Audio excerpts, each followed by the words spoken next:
Em Sorocaba, juiz condena a Urbis por demitir funcionário que não quis cortar o cabelo.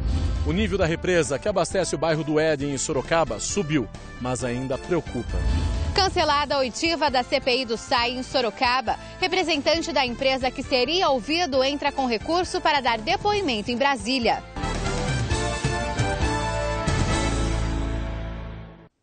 Olá, boa noite. Depois de 1 ano e 1 mês, Justiça condena a Urbis de Sorocaba. A empresa que administra o trânsito no município foi acusada de discriminação estética. Olha a reportagem. Juliano conta que passou no concurso para agente de trânsito da Urbis. Quando começou a frequentar aulas de capacitação, foi barrado logo na primeira semana. A informação que eu recebi foi que, devido ao fato de eu estar ainda com o cabelo comprido, eu não deveria mais fazer o curso, que eu estava em descumprimento com o regulamento interno. Os promotores do Ministério Público do Trabalho tomaram conhecimento do caso e entraram com uma ação civil pública contra a Urbis. O resultado foi divulgado nesta quarta-feira. O juiz da 3ª Vara do Trabalho de Sorocaba condenou a autarquia a excluir do regulamento interno os artigos e também a uma multa de R$50 mil.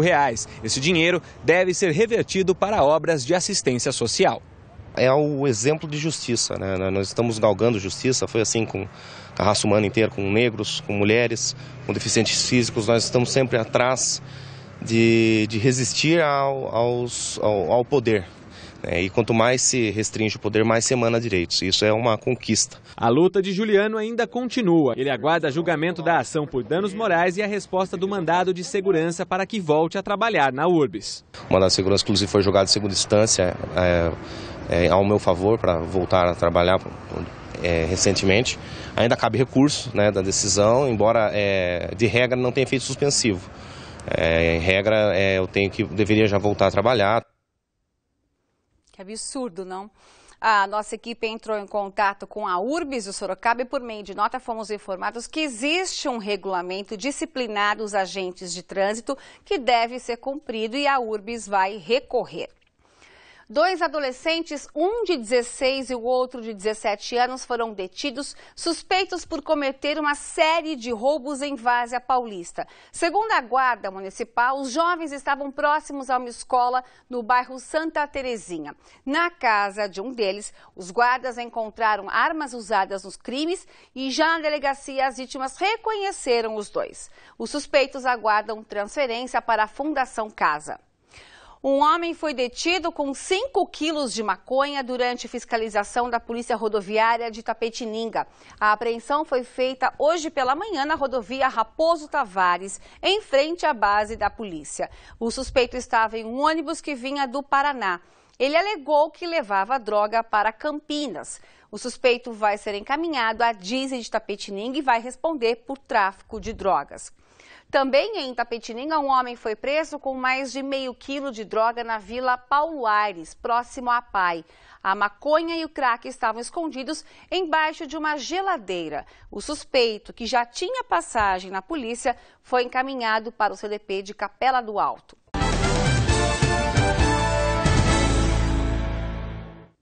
Foi condenado a 14 anos de prisão o homem que atropelou e matou um idoso em São Roque. Exames apontaram que o acusado estava embriagado na hora do crime. Não vai trazer meu avô de volta, mas eu tenho certeza que ele vai pagar, pelo menos pelo crime que ele cometeu. Para a família da vítima, a justiça foi feita. O júri condenou Hilton Bezerra dos Santos, de 31 anos, por homicídio de dolo eventual, quando se assume a culpa do crime.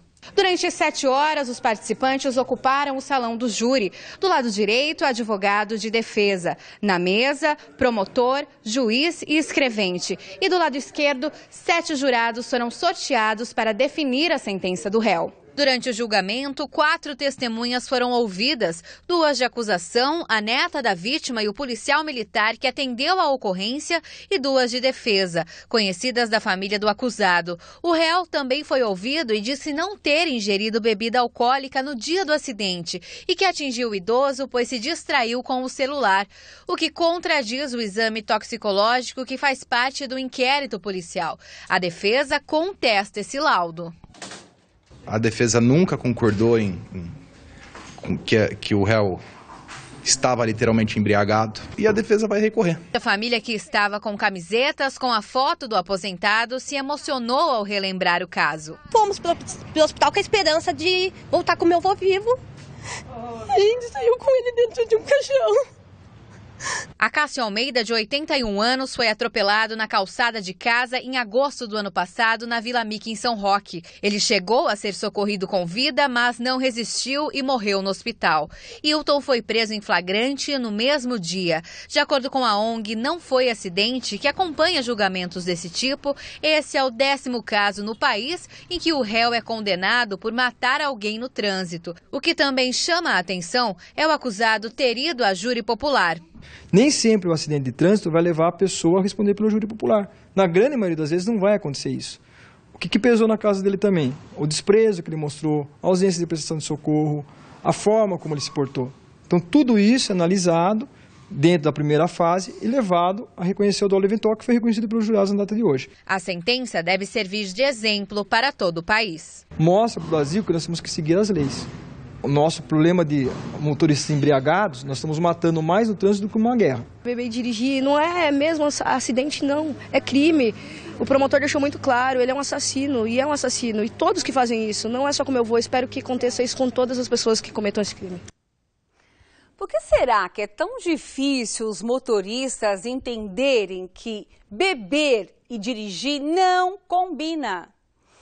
Foi cancelada a 6ª oitiva da CPI do SAI, que seria realizada hoje na Câmara Municipal de Sorocaba. O responsável pela empresa seria ouvido pelos vereadores da CPI no plenário da Câmara Municipal.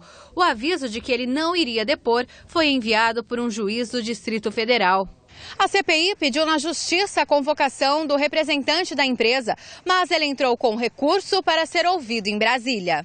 A partir de agora, nós estaremos agendando, o juiz vai enviar uma data e um local onde será feita a oitiva da CPI do SAI, lá em Brasília, e o presidente da CPI, o relator e mais um representante da Câmara Municipal de Sorocaba estará dirigindo até Brasília e acolhendo o depoimento. A nova oitiva ainda não tem data definida. O depoimento do empresário deve esclarecer o abandono de obras financiadas pelo SAI, como a estação de tratamento de esgoto do bairro Aparecidinha, em Sorocaba, que foi planejada para atender 25 mil pessoas e está com as obras paradas. A empresa já responde processo judicialmente e está impedida de assumir licitações em todo o Brasil.